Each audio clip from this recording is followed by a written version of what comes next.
Hello दोस्तों, मैं अरविंद कुमार आपका गुरुकुल इंस्टीट्यूट सूची में स्वागत करता हूं। दोस्तों, आज हम UP triple S C PT के लिए ये जीके एंड जीएस का प्रैक्टिस सेट नंबर 3 करने जा रहे हैं। इससे पहले ऑलरेडी 2 प्रैक्टिस सेट हो चुके हैं, जिन्हें आप लोग जाकर प्ले लिस्ट में देख सकते हैं। और हम इस वीडियो के नीचे भी डिस्क्रिप्शन बॉक्स में भी प्ले लिस्ट का लिंक दे देंगे, जहाँ से आप लोग जाकर अवश्य देखें।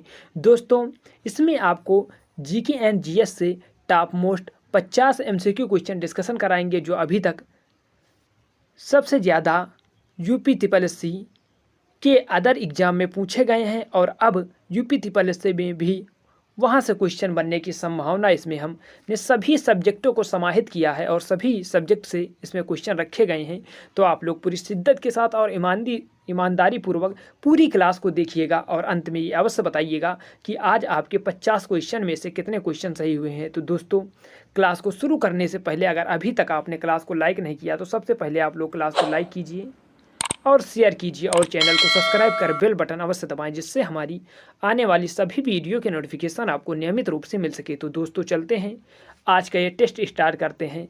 आप लोगों को सभी प्रश्नों का आंसर कमेंट बॉक्स में अवश्य देना है। तो चलते हैं, देखते हैं पहला क्वेश्चन है, कोलकाता किस प्रकार के बंदरगाह का उदाहरण है। तो आप लोग बताइए कि जो कोलकाता है वह किस प्रकार के बंदरगाह का उदाहरण है। तो आशा करते हैं कि आप लोगों ने आंसर कमेंट बॉक्स में दिया होगा। अगर आपने इसका आंसर दिया ऑप्शन नंबर डी, जो कोलकाता है वह एक नदीय बंदरगाह का उदाहरण है, तो आपका आंसर बिल्कुल सही। देखिए अगला प्रश्न, भारत में लोकसभा का स्पीकर अध्यक्ष किसका होता है, यानी उसका निर्वाचन कैसे होता है, आपसे पूछा जा रहा है कि जो भारत में लोकसभा का स्पीकर यानी अध्यक्ष होता है उसका निर्वाचन या क्या होता है, आप लोग बताइए। बहुत ही बेहतरीन प्रश्न है। तो अगर आपने इसका आंसर दिया है ऑप्शन नंबर बी, क्या जो अध्यक्ष होता है उसका चयन किया जाता है यानी चयनित किया जाता है, तो आपका आंसर बिल्कुल सही। चलिए अगला प्रश्न देखते हैं, जाइलम निम्नलिखित में से किसके परिवहन में सहायता करता है। आप लोग बताइए कि जो जाइलम होता है वह किसके परिवहन में सहायता प्रदान करता है। तो आशा करते हैं कि आपने इसका आंसर दिया होगा। अगर आपने इसका आंसर दिया है ऑप्शन नंबर बी, क्या पानी, जो जाइलम है वह पानी के परिवहन में सहायता प्रदान करता है, तो आपका आंसर बिल्कुल सही। चलिए अगला प्रश्न देखते हैं, बुद्ध के उपदेशों का संकलन है। आपसे पूछा जा रहा है कि जो आपको ऑप्शन दिए गए इनमें से बुद्ध के उपदेशों का संकलन कौन सा है। आप लोग आंसर बताएं, बहुत ही बेहतरीन प्रश्न है। तो अगर आपने इसका आंसर दिया है ऑप्शन नंबर बी, क्या सुक्त पिटक में विनय की यानी बुद्ध के उपदेशों का संकलन है, तो आपका आंसर बिल्कुल सही है। चलते हैं अगला प्रश्न देखते हैं, थोड़ा सा जूम करते हैं। अगला प्रश्न है, प्रधानमंत्री जनधन योजना के अंतर्गत कौन सा निम्नलिखित फायदे को नहीं रखा गया है। आप लोग बताइए कि इसमें से जो आपको ऑप्शन दिए गए इनमें से किस फायदे को प्रधानमंत्री जनधन योजना के अंतर्गत नहीं रखा गया है। तो आशा करते हैं कि आप लोगों ने आंसर दिया होगा। अगर आपने इसका आंसर दिया है ऑप्शन नंबर ए, क्या 30,000 रुपये का दुर्घटना बीमा कवर ये प्रधानमंत्री जनधन योजना के अंतर्गत नहीं आता है, तो आपका आंसर बिल्कुल सही है। चलिए देखते हैं अगला प्रश्न, लाइनक्स एक है, आपसे पूछा जा रहा है जो लाइनक्स है वह क्या है। आप लोग बताइए कि लाइनक्स क्या है। तो आशा करते हैं कि आप लोगों ने इसका आंसर दिया होगा। अगर आपने इसका आंसर दिया है ऑप्शन नंबर बी, क्या ऑपरेटिंग सिस्टम, जो लाइनक्स है वह एक प्रकार का ऑपरेटिंग सिस्टम है, तो आपका आंसर बिल्कुल सही है। चलिए अगला प्रश्न देखते हैं। अगला प्रश्न है, अंतर्राष्ट्रीय मातृ दिवस कब मनाया जाता है। तो आप लोग बताइए कि अंतर्राष्ट्रीय मातृ दिवस कब मनाया जाता है। बहुत ही बेहतरीन प्रश्न है। ऐसे ही प्रश्न आपको UP triple S C PT में देखने को मिल सकते हैं, तो आप लोग पूरी धैर्य के साथ क्लास को देखिएगा। तो अगर आपने इसका आंसर दिया है ऑप्शन नंबर ए, क्या ऑप्शन नंबर 21 फरवरी, जो अंतर्राष्ट्रीय मातृ दिवस है वह 21 फरवरी को मनाया जाता है, तो आपका आंसर बिल्कुल सही। चलिए अगला प्रश्न देखते हैं, जनगणना 2011 के अंतिम आंकड़ों के अनुसार उत्तर प्रदेश में उच्चतम साक्षरता दर वाला जनपद है। आपसे पूछा जा रहा है कि उत्तर प्रदेश का कौन सा ऐसा जनपद है जहाँ पर उच्चतम साक्षरता दर है, तो आप लोग बताइए। तो अगर आपने इसका आंसर दिया है ऑप्शन नंबर ए, जो गौतम बुद्ध नगर है उत्तर प्रदेश का वह जनपद है जिसमें सर्वाधिक साक्षरता दर है, तो आपका आंसर बिल्कुल सही है। चलिए अगला प्रश्न देखते हैं। अगला प्रश्न है, लखनऊ जिले की सीमा निम्नलिखित में से किस जिले की सीमा से स्पर्श नहीं करती है। तो आप लोग बताइए कि जो लखनऊ की सीमा है वह किस जिले की सीमा से नहीं लगती है। तो अगर आपने इसका आंसर दिया है ऑप्शन नंबर ए, जो बलिया है उसकी सीमा लखनऊ से नहीं लगती है, तो आपका आंसर बिल्कुल सही है। चलिए अगला प्रश्न देखते हैं। निम्नलिखित में से कौन सा एक उत्तर प्रदेश का लोकगीत नहीं है? आपसे पूछा जा रहा है कि आपको जो ऑप्शन दिए गए इनमें से कौन सा ऐसा है जो कि उत्तर प्रदेश का लोकगीत नहीं है। आप लोग आंसर बताएं। तो अगर आपने इसका आंसर दिया है ऑप्शन नंबर बी, क्या जो ढोला मारू है वह उत्तर प्रदेश का लोकगीत नहीं है, तो आपका आंसर बिल्कुल सही। चलिए अगला प्रश्न देखते हैं। अगला प्रश्न है, भारत में सिपाही विद्रोह की शुरुआत कहाँ से हुई थी? आप लोगों से पूछा जा रहा है कि भारत में जो सिपाही विद्रोह हुआ था 1857 का, उसकी शुरुआत कहाँ से हुई थी, तो आप लोग बताइए। तो अगर आपने इसका आंसर दिया है ऑप्शन नंबर डी, क्या मेरठ से, तो आपका आंसर बिल्कुल सही। चलिए अगला प्रश्न देखते हैं। अगला प्रश्न के लिए आपको आंसर कोड के माध्यम से देना है, तो आप लोग अगला प्रश्न देखें। निम्नलिखित में से कौन बनारस घराने से संबंधित है? आपसे पूछा जा रहा है कि आपको जो ऑप्शन दिए गए हैं इनमें से कौन बनारस घराने से संबंधित है? आप लोग आंसर बताएं। बहुत ही बेहतरीन प्रश्न है, थोड़ा सा आपके लिए टफ हो सकता है, लेकिन आप लोग आंसर बताने की कोशिश करें। तो अगर आपने इसका आंसर दिया है क्या option number D, option number D में जो केवल 2, 3 और 4 हैं, क्या मोतीबाई, रसुलनबाई, सिद्धेश्वरी देवी, इन तीनों का संबंध वो बनारस घराने से है, तो आपका आंसर बिल्कुल सही। चलिए अगला प्रश्न देखते हैं। अगला प्रश्न है, नीचे दिए गए समूहों में कौन सा समूह जिले को स्पर्श करता है? आपसे पूछा जा रहा है कि थोड़ा सा इसमें हमको मिस्टेक लगता है, नीचे दिए गए समूहों में कौन सा समूह जिले को स्पर्श करता है। इस क्वेश्चन को आप लोग छोड़िए, क्वेश्चन गलत है, क्योंकि यहाँ पर यह नहीं दिया गया कि किस जिले को स्पर्श करता है, जिसे आप लोग छोड़िएगा। यहाँ पर थोड़ा सा टाइपिंग एरर हो सकता है, तो आप लोग अगला प्रश्न देखिएगा। अगला प्रश्न क्या कहता है? अगला प्रश्न है, उत्तर प्रदेश के वर्तमान मुख्यमंत्री योगी आदित्यनाथ का जन्म कहाँ हुआ था? तो आप लोगों से ये पूछा जा रहा है, जन्म नहीं, सॉरी, आपसे पूछा जा रहा है कि जो उत्तर प्रदेश के वर्तमान मुख्यमंत्री हैं योगी आदित्यनाथ का नाम क्या है? जन्म नहीं, आपसे नाम पूछा जा रहा है, इनका नाम आपसे पूछा जा रहा है, तो आप लोग बताइए कि नाम क्या है।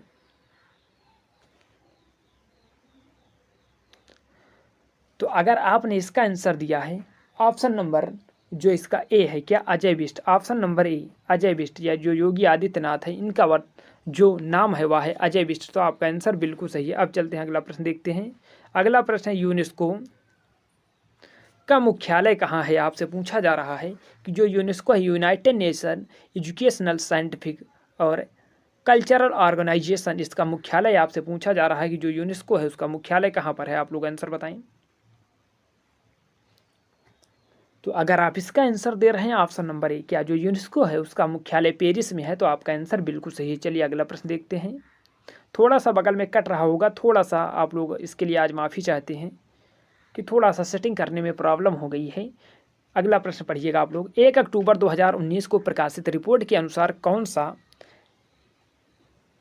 राज्य देश का पूर्णतः विद्युतीकृत राज्य बन गया है? तो आप लोग आंसर बताइए कि 1 अक्टूबर 2019 को प्रकाशित रिपोर्ट के अनुसार कौन सा राज्य देश का पूर्णतः विद्युतीकृत राज्य बन गया है? तो आप लोग आंसर बताएं। बहुत ही बेहतरीन प्रश्न है। तो अगर आपने इसका आंसर दिया है क्या ऑप्शन नंबर जो इसका है बी, तेलंगाना ऐसा राज्य है जो 1 अक्टूबर 2019 तक पूर्णतः विद्युतीकृत हो गया है, तो आपका आंसर बिल्कुल सही। अगला प्रश्न देखिए। सबसे छोटा महासागर आपसे पूछा जा रहा है कि जो आपको ऑप्शन दिया गया है इनमें से सबसे छोटा महासागर कौन सा है? आप लोग आंसर बताएं। तो अगर आपने इसका आंसर दिया है ऑप्शन नंबर बी, जो आर्कटिक महासागर है वह सबसे छोटा महासागर है, तो आपका आंसर बिल्कुल सही। चलिए अगला प्रश्न देखते हैं।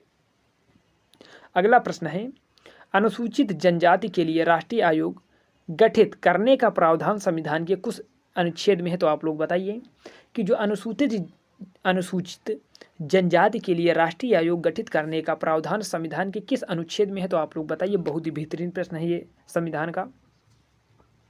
तो अगर आपने इसका आंसर दिया है ऑप्शन नंबर जो इसका होना चाहिए 98 का, वो ए, क्या 338 का में है, इसका जो प्रावधान है अनुसूचित जनजाति आयोग का वो 338 का में है, तो आपका आंसर बिल्कुल सही। चलिए अगला प्रश्न देखते हैं।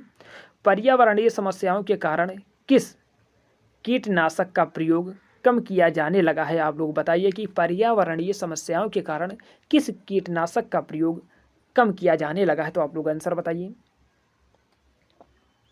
तो अगर आपने इसका आंसर दिया है क्या DDT, तो आपका आंसर बिल्कुल सही। चलिए अगला प्रश्न देखते हैं। प्रसिद्ध नारा इकबाल जिंदाबाद किसने दिया था? आपसे पूछा जा रहा है कि जो प्रसिद्ध नारा है इकबाल जिंदाबाद उसको किसने दिया था? आप लोग आंसर बताएं। तो अगर आपने इसका आंसर दिया है ऑप्शन नंबर बी, क्या सरदार भगत सिंह। प्रसिद्ध नारा इकबाल जिंदाबाद किसने दिया था? अगर आपने इसका आंसर दिया है सरदार भगत सिंह, तो आपका आंसर बिल्कुल सही। चलिए अगला प्रश्न देखते हैं।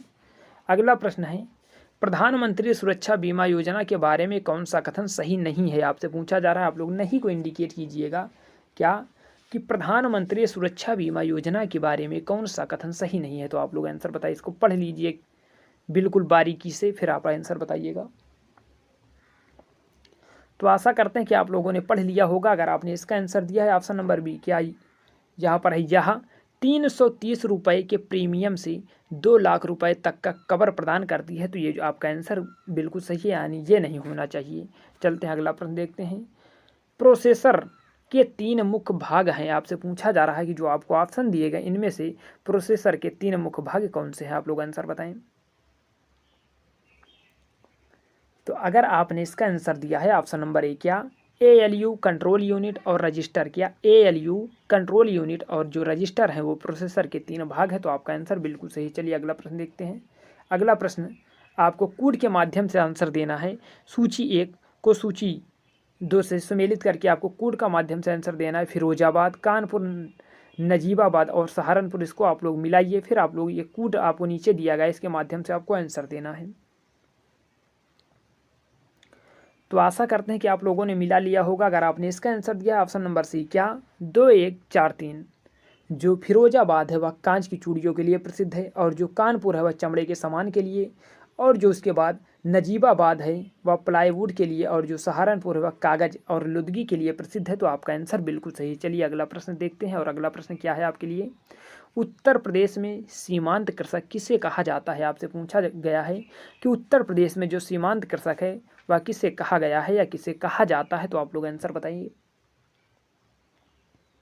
तो अगर आपने इसका आंसर दिया है ऑप्शन नंबर बी, क्या जिनके पास 1 हेक्टेयर से कम भूमि है। उत्तर प्रदेश में सीमांत कृषक किन्हें कहा गया है या किन्हें कहा जाता है? जिनके पास 1 हेक्टेयर से कम भूमि है उन्हें सीमांत कृषक कहा जाता है। चलिए अगला प्रश्न देखते हैं। अगला प्रश्न क्या है, हाल ही में चिकित्सा के क्षेत्र में 3 वैज्ञानिकों को नोबेल पुरस्कार मिला है, जिनमें कौन शामिल नहीं है? तो आप लोग बताइए कि जो चिकित्सा के क्षेत्र में नोबेल पुरस्कार मिला है उनमें से जो ऑप्शन दिए गए इनमें से कौन शामिल नहीं है?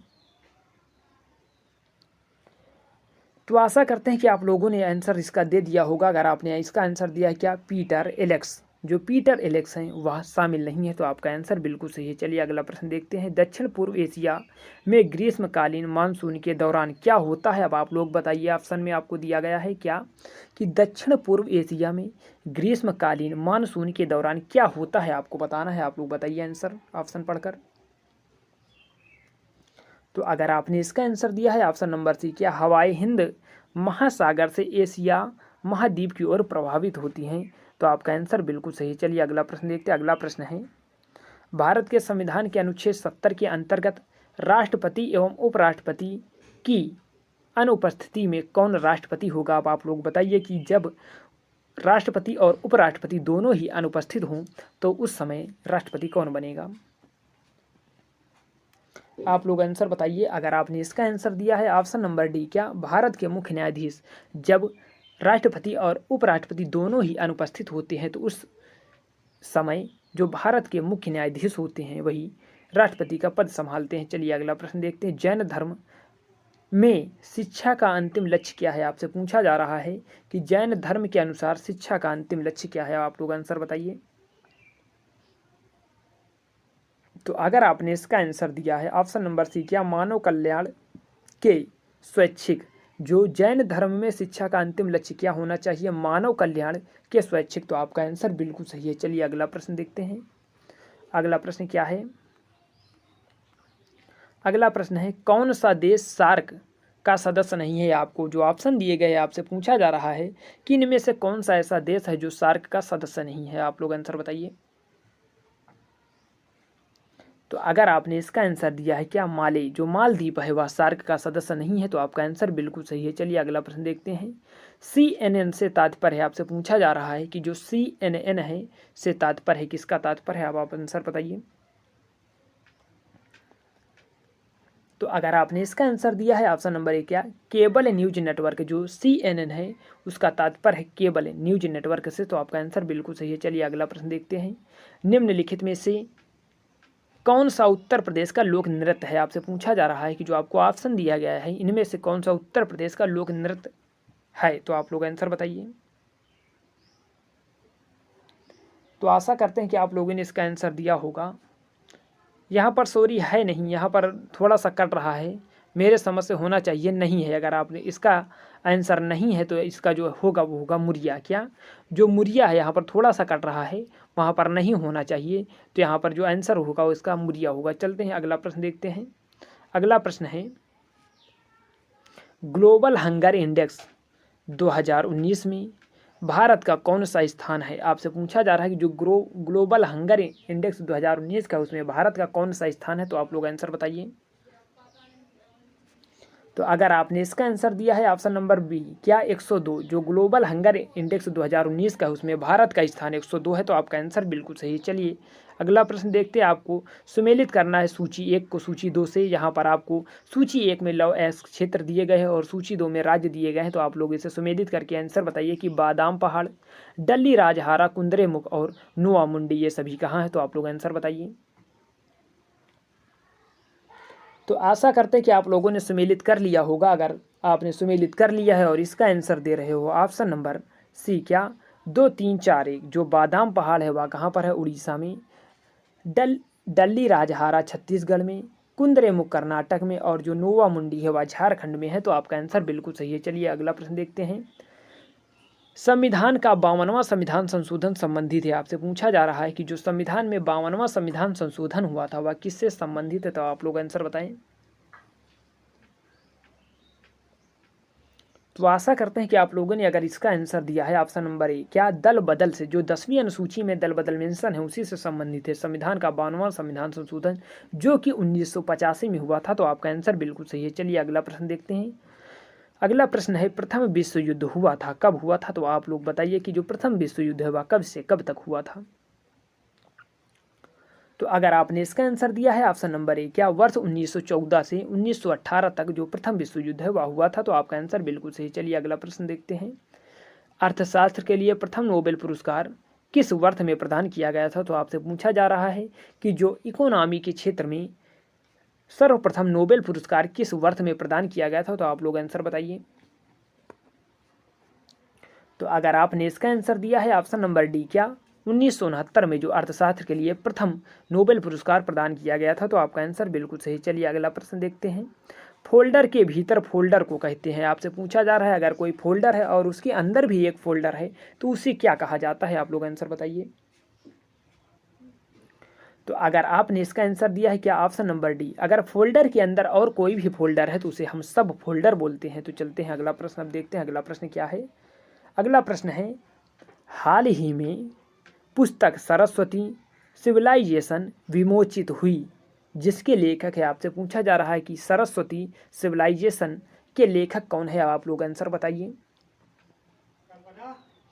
तो अगर आपने इसका आंसर दिया है ऑप्शन नंबर डी क्या option number D major general GD Bakshi, जो मेजर जनरल GD बख्शी है उन्हीं यानी उसने ही लिखा है क्या सरस्वती सिविलाइजेशन नामक पुस्तक। तो चलते हैं अगला प्रश्न देखते हैं। विश्व का सबसे ऊंचा झरना स्थित है, आपसे पूछा जा रहा है कि जो विश्व का सबसे ऊंचा झरना है वह कहाँ पर स्थित है, तो आप लोग आंसर बताइए। तो अगर आपने इसका आंसर दिया है ऑप्शन नंबर सी क्या जो विश्व का सबसे ऊंचा झरना है वह वेनेजुएला में स्थित है, तो आपका आंसर बिल्कुल सही है। चलिए अगला प्रश्न देखते हैं। भारत का निर्वाचन आयोग है, आपसे पूछा जा रहा है कि जो भारत का निर्वाचन आयोग है वह कैसी संस्था है, तो आप लोग बताइए।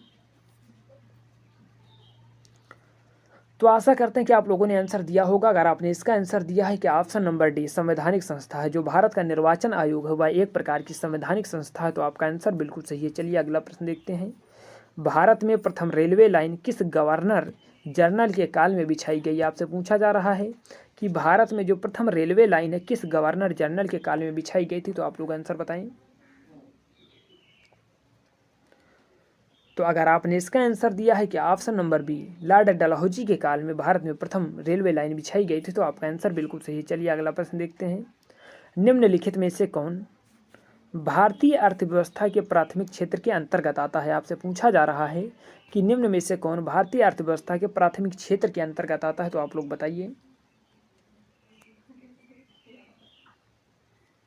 तो अगर आपने इसका आंसर दिया है ऑप्शन नंबर जो बी है, जो डेयरी है, वह प्राथमिक क्षेत्र के अंतर्गत आता है, तो आपका आंसर बिल्कुल सही। चलिए अगला प्रश्न देखते हैं।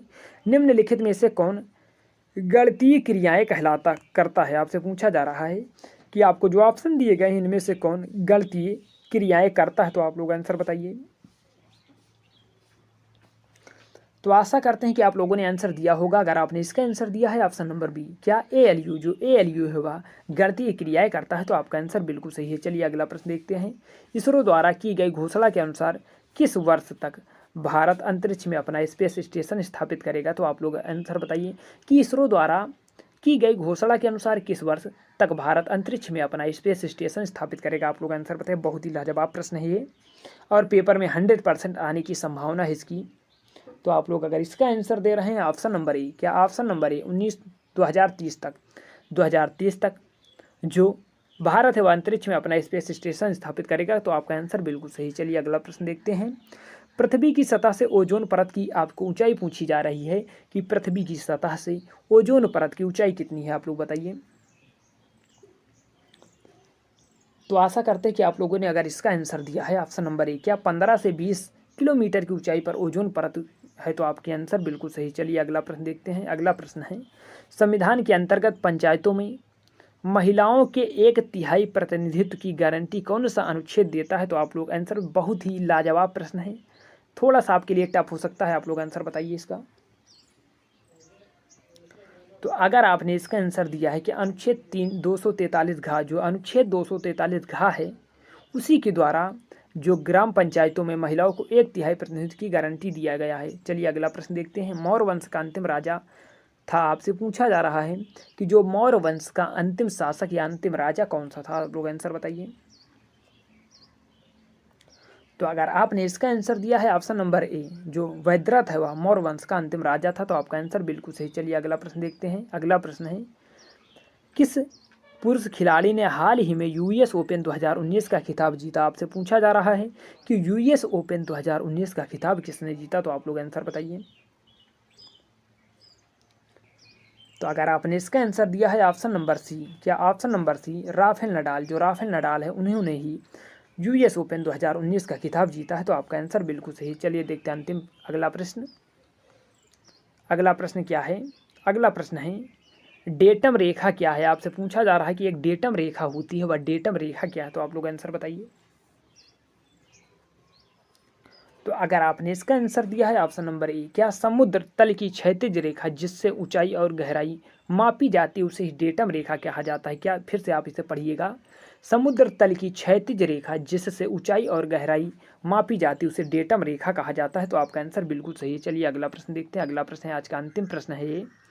भारतीय संविधान के किस मौलिक अधिकार में कहा गया है कि यदि किसी नागरिक को लगता है कि राज्य द्वारा उसे किसी मौलिक अधिकार का उल्लंघन हुआ है, उसके किसी मौलिक अधिकार का उल्लंघन हुआ है, तो इस अधिकार का सहारा लेकर वह अदालत में जा सकता है? तो आप लोग बताइए कि किस में यह कहा गया है।